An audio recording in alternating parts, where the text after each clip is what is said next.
अस्सलाम वालेकुम dear students, कैसे हैं आप लोग। I hope you are all fine. आज जो टॉपिक हम डिस्कस करेंगे वो है Newton's law, Newton's formula for the speed of sound in air.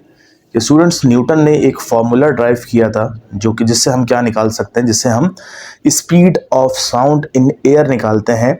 तो वो फार्मूले की डेरिवेशन हम करेंगे आज, लेकिन उससे पहले कुछ चीज़ें समझ लें जो कि साउंड से रिलेटेड हैं।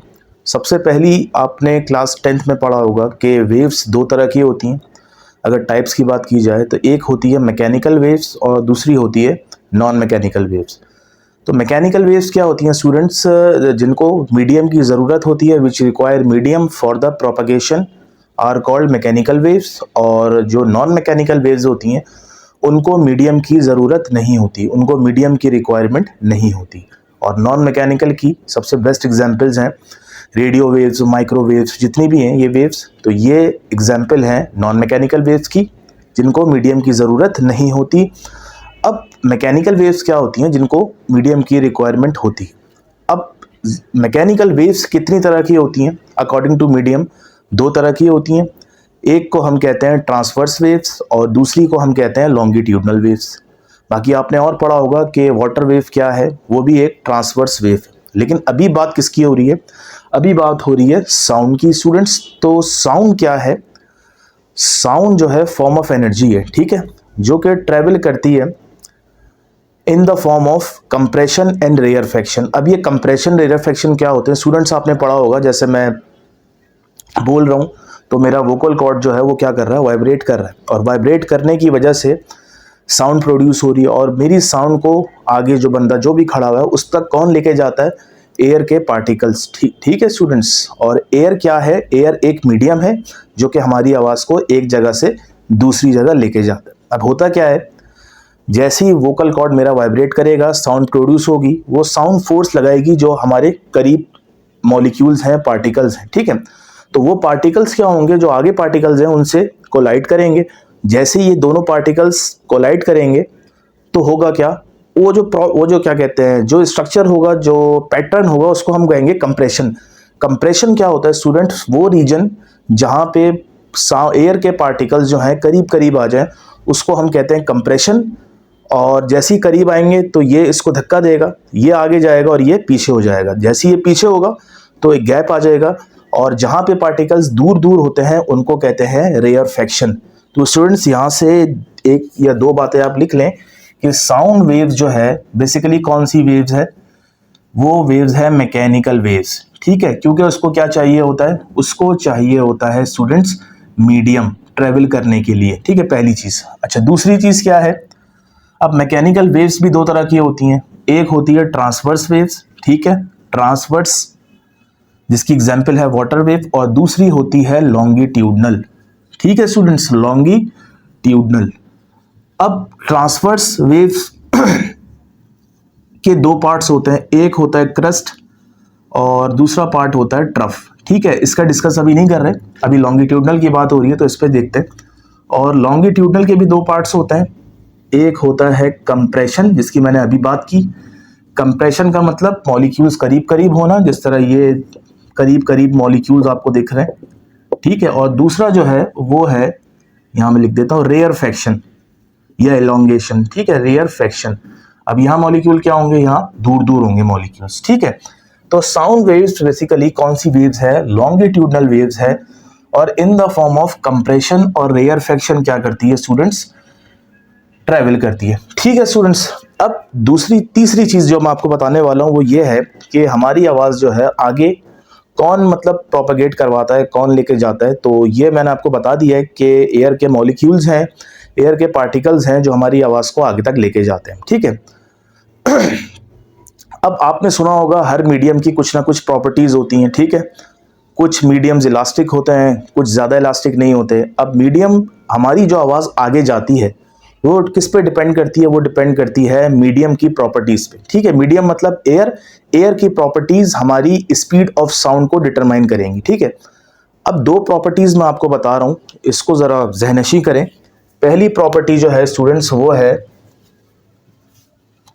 पहली प्रॉपर्टी है इलास्टिसिटी, ठीक है स्टूडेंट्स, इलास्टिसिटी। अब इलास्टिसिटी और स्पीड ऑफ साउंड में क्या रिलेशन है? तो स्पीड ऑफ साउंड जो है डायरेक्टली प्रोपोर्शनल है किसके? इलास्टिसिटी के। इलास्टिसिटी मतलब जितना ज्यादा जिस मीडियम में मॉलिक्यूल वाइब्रेट करेंगे उतने ही ज्यादा स्पीड ऑफ साउंड होगी। पहली चीज तो ये हो गई। अभी एयर की बात हो रही है, ठीक है। तो पहली प्रॉपर्टी क्या हो गई इस मीडियम की? इलास्टिसिटी। तो इलास्टिसिटी पे क्या डिपेंड कर रहा है? वे स्पीड ऑफ साउंड। पहली चीज तो ये हो गई, दोनों डायरेक्टली प्रोपोर्शनल है। अच्छा, उस मीडियम की एक और प्रॉपर्टी होती है जिसको हम कहते हैं डेंसिटी, उर्दू में इसको कहते हैं कसाफत। तो डेंसिटी के स्पीड ऑफ साउंड या तो डायरेक्टली होगी या तो इनवर्सली होगी, और ये 10 क्लास का एक टॉपिक है, factor affecting speed of sound. तो अगर आपने पढ़ा हो, वेलोसिटी जो है, स्पीड जो है साउंड की, वो इनवर्सली प्रोपोर्शनल होती है रॉ के। रॉ का मतलब ये डेंसिटी का सिंबल है, ठीक है। तो इलास्टिसिटी के डायरेक्टली प्रोपोर्शनल है स्पीड ऑफ साउंड, और डेंसिटी के इनवर्सली प्रोपोर्शनल है स्पीड ऑफ साउंड, ठीक है स्टूडेंट्स। ये आप दो प्रॉपर्टीज हैं किसी भी मीडियम की, याद कर लें। द वन इज इलास्टिसिटी और दूसरी कौन सी है? दूसरी है डेंसिटी, ठीक है। इलास्टिसिटी बढ़ेगी तो स्पीड ऑफ साउंड भी इंक्रीज होगी, और इलास्टिसिटी कम होगी तो स्पीड ऑफ साउंड भी कम होगी, ठीक है। तो और डेंसिटी की बात करें, डेंसिटी कम होगी तो वेलोसिटी बढ़ेगी, और डेंसिटी ज्यादा होगी तो वेलोसिटी कम होगी। यहां तक आ गया समझ में स्टूडेंट्स? अब आगे देखते हैं। एक फॉर्मूला होता है, जनरल फॉर्मूला स्पीड निकालने का, ठीक है। और वो फॉर्मूला क्या होता है? वो फॉर्मूला होता है E अपॉन रॉ, मतलब डेंसिटी। E क्या है स्टूडेंट्स? E क्या है? E है इलास्टिसिटी ऑफ मीडियम, ठीक है। किसी भी मीडियम में आप स्पीड निकाल सकते हैं इस फॉर्मूले से। E for elasticity of medium, और आपको पता है सबसे ज्यादा तेज साउंड ट्रेवल किसमें करती है? सॉलिड में, ठीक है। फिर क्या है? लिक्विड में, और फिर गैस में। गैस मतलब वही एयर। तो सबसे ज्यादा इलास्टिसिटी किसकी हो गई? सॉलिड की हो गई, उससे कम लिक्विड की, और इन दी एंड गैस की हो गई। और इस रॉ का मतलब क्या है? इस रॉ का मतलब है डेंसिटी ऑफ मीडियम, ठीक है स्टूडेंट्स, डेंसिटी ऑफ मीडियम। और ये दोनों किसके अंदर है? ये दोनों स्क्वायर रूट के अंदर हैं। तो स्टूडेंट्स ये फॉर्मूला किस चीज का है? ये एक जनरल फॉर्मूला है जिससे हम क्या निकाल सकते हैं? जिससे हम आसानी से वेलोसिटी निकाल सकते हैं, ठीक है, किसी भी मतलब साउंड की किसी भी मीडियम में। पहली चीज तो ये हो गई। अब जरा एक और चीज देखें स्टूडेंट्स, आपने पढ़ा होगा एक टर्म होती है यंग मॉडुलस, यंग्स मॉडुलस, ठीक है। ये कब यूज होता है? जब हम किसकी बात करें? सॉलिड की। अब आप बोलेंगे यंग मॉडुलस होता क्या है? तो मैंने यहां लिखा है E for elasticity of the medium. अगर मीडियम सॉलिड होगा तो उसमें जो इलास्टिसिटी होगी उसको हम बोलेंगे यंग मॉडुलस। 9th का टॉपिक है ये। और यंग मॉडुलस की जो सिंबल होता है, शॉर्ट फॉर्म होती है, वो होती है वाई, ठीक है। अब ये तो हो गया सॉलिड के लिए। अगर मैं बात करूं किसके लिए? लिक्विड के लिए या फिर गैसेस के लिए, ठीक है। तो इसके लिए यंग मॉडुलस की जगह मैं क्या सब्स्टिट्यूट करने वाला हूं? इसके लिए मैं सब्स्टिट्यूट करने वाला हूं बल्क मॉडुलस, ठीक है। ये याद कर लें, ये एमसीक्यूज के हवाले से बहुत इंपॉर्टेंट है, बल्क मॉडुलस, ठीक है। और बल्क मॉडुलस को क्या कहते हैं हम लोग कहते हैं बी, ठीक है। Young modulus for solid Y और bulk modulus for liquid B.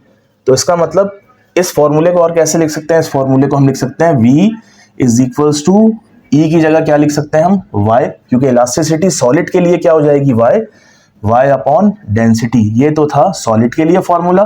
Solid में अगर आपको स्पीड निकालनी हो साउंड की, और लेकिन अभी हम बात कर रहे हैं एयर की, तो एयर के लिए बल्क मॉडुलस यूज करेंगे तो ये हो जाएगा वेलोसिटी इज इक्वल्स टू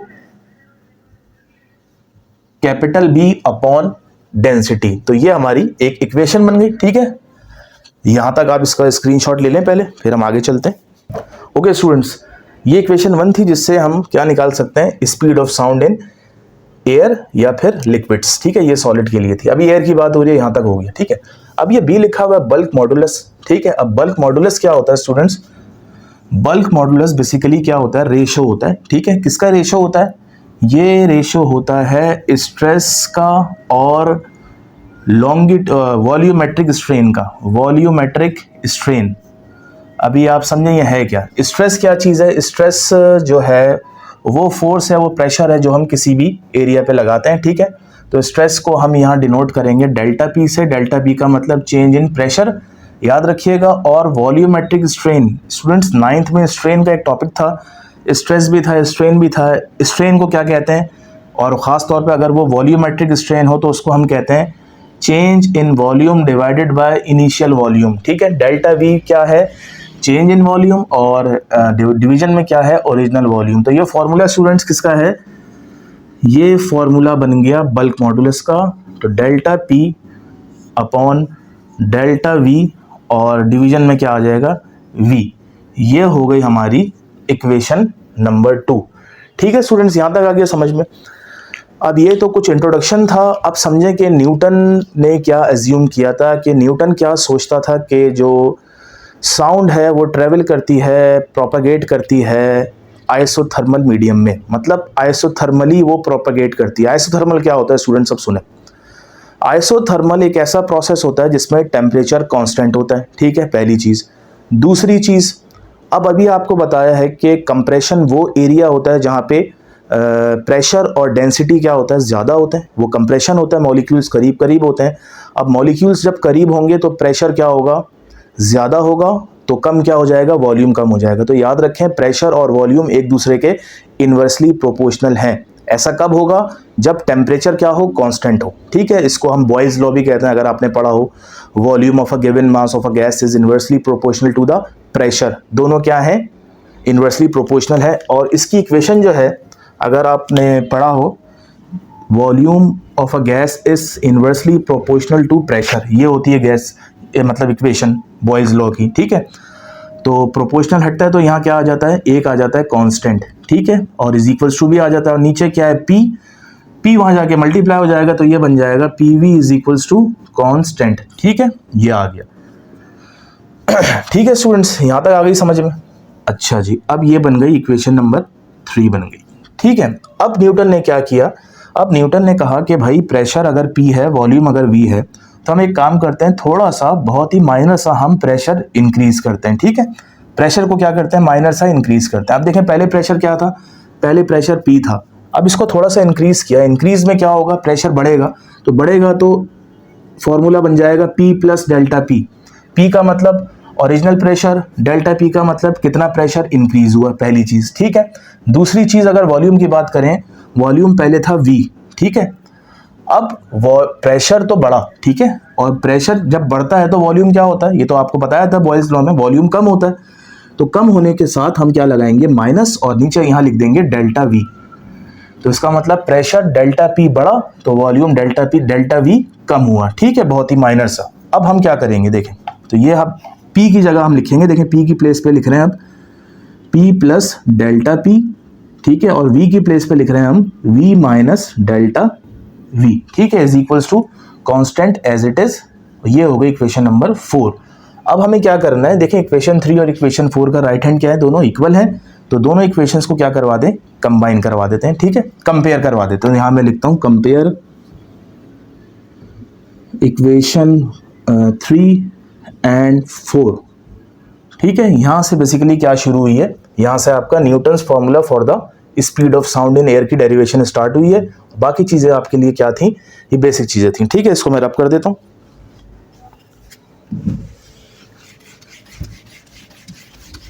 अच्छा जी, अब कंपैरिजन कैसे होता है, राइट साइड तो कांस्टेंट है, सेम एज छोड़ दें उसको, लेफ्ट साइड देखते हैं। लेफ्ट साइड पे लिखा हुआ है पीवी इक्वेशन नंबर 3 के, और 4 के लेफ्ट साइड पे क्या लिखा हुआ है, वो लिखा हुआ है पी प्लस डेल्टा वी और V minus delta V, sorry यहाँ पी है, ठीक है।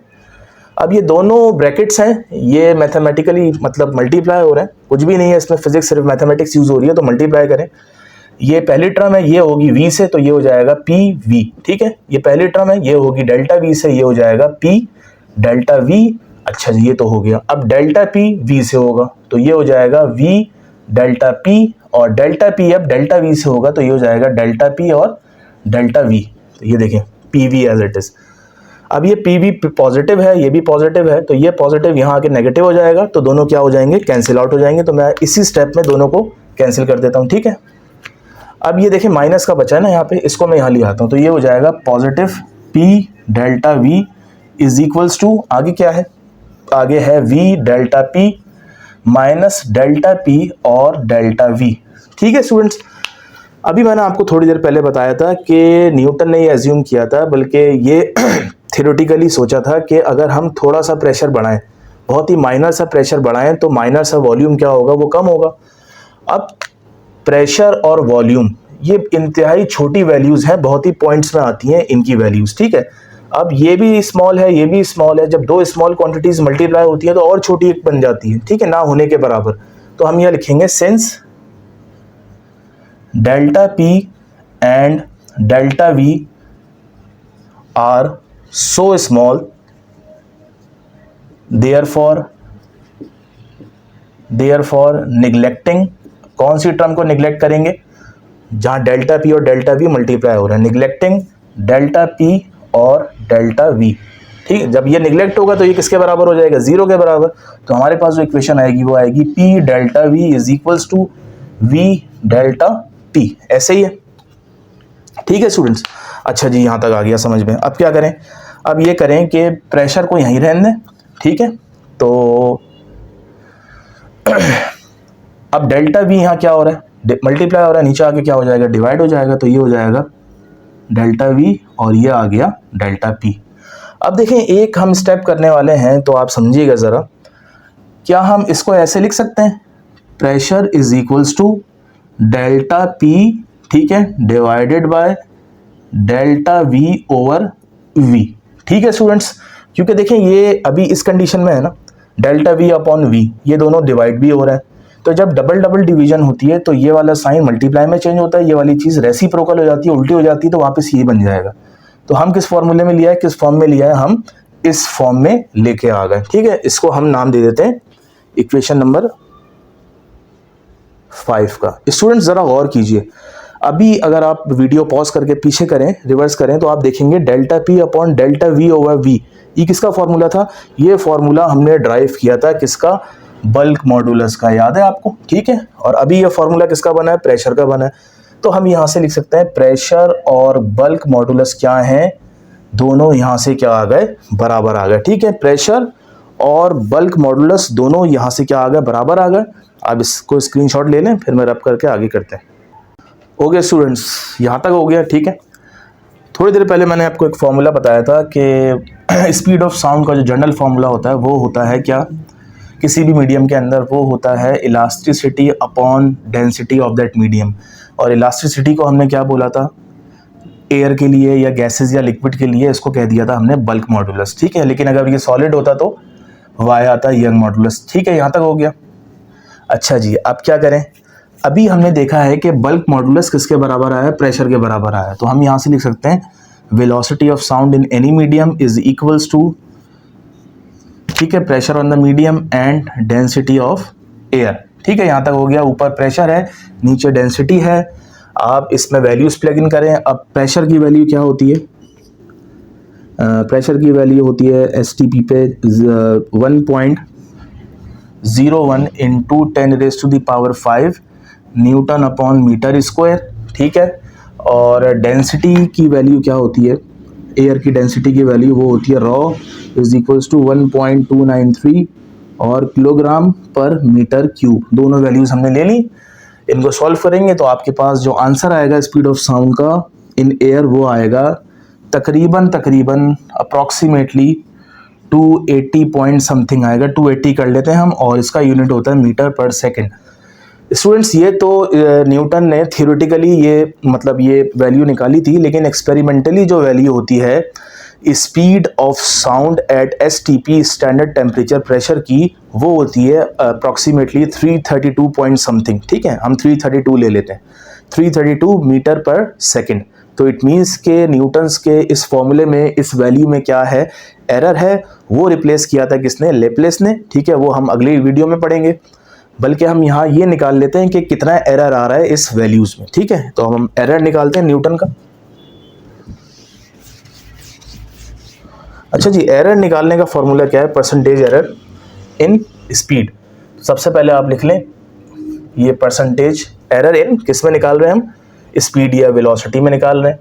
ठीक है, अब देखें थियोरेटिकली वैल्यू क्या है यहाँ आप लिख सकते हैं, सॉरी एक्सपेरिमेंटली वैल्यू, तो यहाँ लिख सकते हैं एक्सपेरिमेंटल वैल्यू माइनस जो आपने थियोरेटिकल वैल्यू पढ़ी है वो यहाँ लिख लें theoretical value divided by experimental value, और परसेंटेज में आपको चाहिए तो ये 100% से आप मल्टीप्लाई करवा दें, ठीक है, 100 से मल्टीप्लाई करवा दें।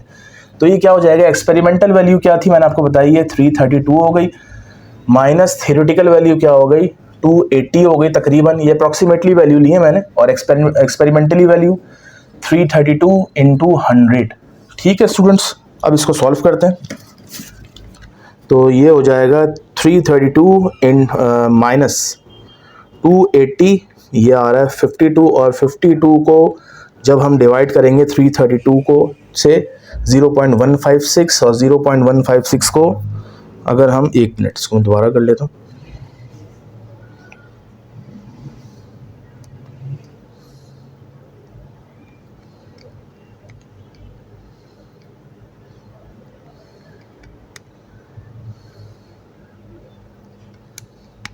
स्टूडेंट्स आंसर आ रहा है इसका 15.6%। तो स्टूडेंट्स न्यूटन का जो ये फॉर्मूला था for the speed of sound in air, उसमें कुछ एरर है, ठीक है, कितना एरर है, वो एरर है 15.6% का एरर, जो कि रिमूव किया था लैप्लेस ने, जिसकी हम डेरिवेशन या उसकी थ्योरी हम बाद में पढ़ेंगे।